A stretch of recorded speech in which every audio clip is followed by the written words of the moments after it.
y'all, so I'm going to try my hand at a yellow inspired eyeshadow look. See, I wore a yellow dress for y'all just so I can be inspired and show you guys how to do it.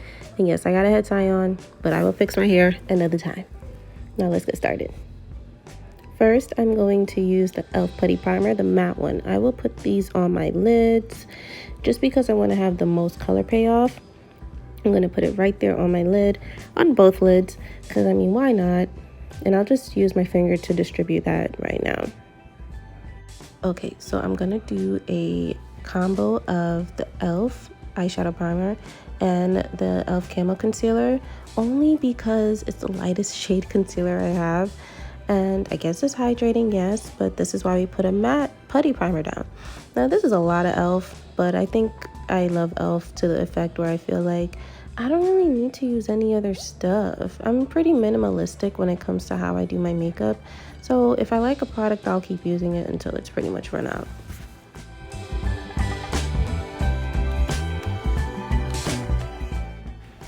Okay, now that I have the eyeshadow primer down and the concealer, I'm gonna use a flat brush, which is by e.l.f.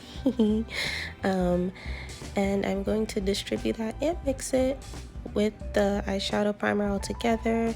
Now I know this looks really bright and it looks like a lot, but I mean, it ended up working out in the end. Just trust the process. That's what I have to tell you guys. Just literally trust the process. It all comes together. Just. Okay, now I will be using the Ace Beaute palette. This is the most pigmented palette I have and own. I will be going in with that yellow shade all over my lid. I'm going to use a flat like packer brush to pack that on. And since I have lash extensions, it's a little hard for me to get the most access to my eyelids. So this is like a little challenge for myself, considering I have these darn lashes. How can I get the shadow? And I know also I've been hearing that many people who do have lash extensions try to stay away from doing eyeshadow looks because, as you can see, I'm getting eyeshadow all over my lashes, but it's fine.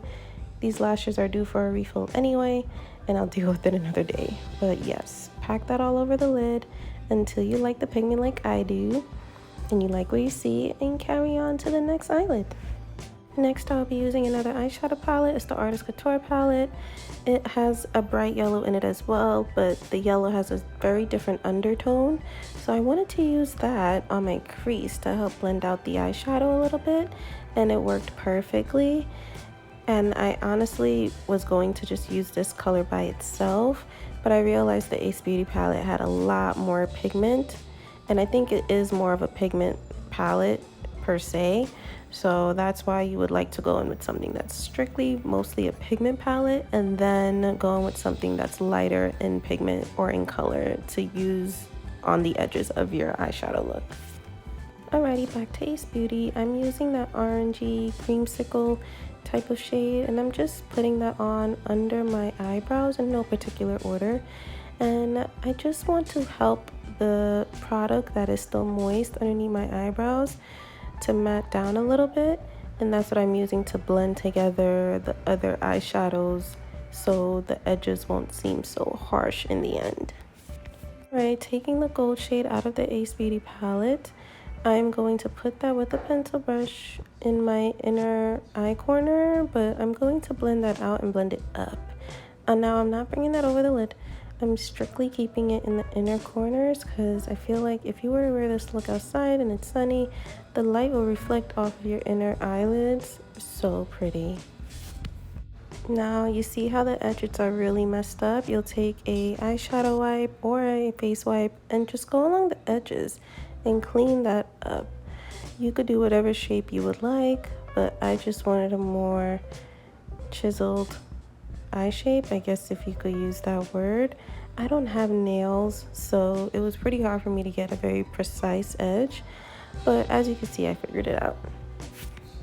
Okay, so don't laugh, I can't find my black eyeliner, so I'm using a glamnetic black eyelash glue that is black. So I'm improvising, people. I thought I had liner, turns out I don't, so I am going to go for this graphic liner look. Also, I put white liner in my inner corner bottom lash line, just in case I didn't tell you this before. Now this is when I realized I think this liner is old, one, and two, just don't use glue liner because I have lash extensions and you know, some stuff is happening, okay? So don't do that. It's putting on a line rather nicely, but it wasn't the easiest thing to get on. Now when I go to the next eye, you'll see that I have this idea of laying down a line first and then creating a line as if I'm doing a cut crease. So I'll show you that here right now. Okay, I'm bringing this up where you would cut the crease. That's what I meant by creating a little cut crease. Do that, y'all. Okay, that was stressful. I've never done a graphic liner look before, so that was rough. And I did it with eyelash glue, so that was even rougher. But I will come back, you guys, and show you my finished face. BRB. I'm so cute. I just can't take it. Oh my goodness. Alright, so I'm back with the finished face. I'm going to show you what I used to set my face, which was the Beauty spray. Okay, I'm almost done. Listen to me. Primer infused blush from e.l.f. and primer infused bronzer. Then for my whole entire face, I use a Sephora Micro Smooth powder. For my under eyes, I use the Beauty Bakery flower powder in the shade Cassava.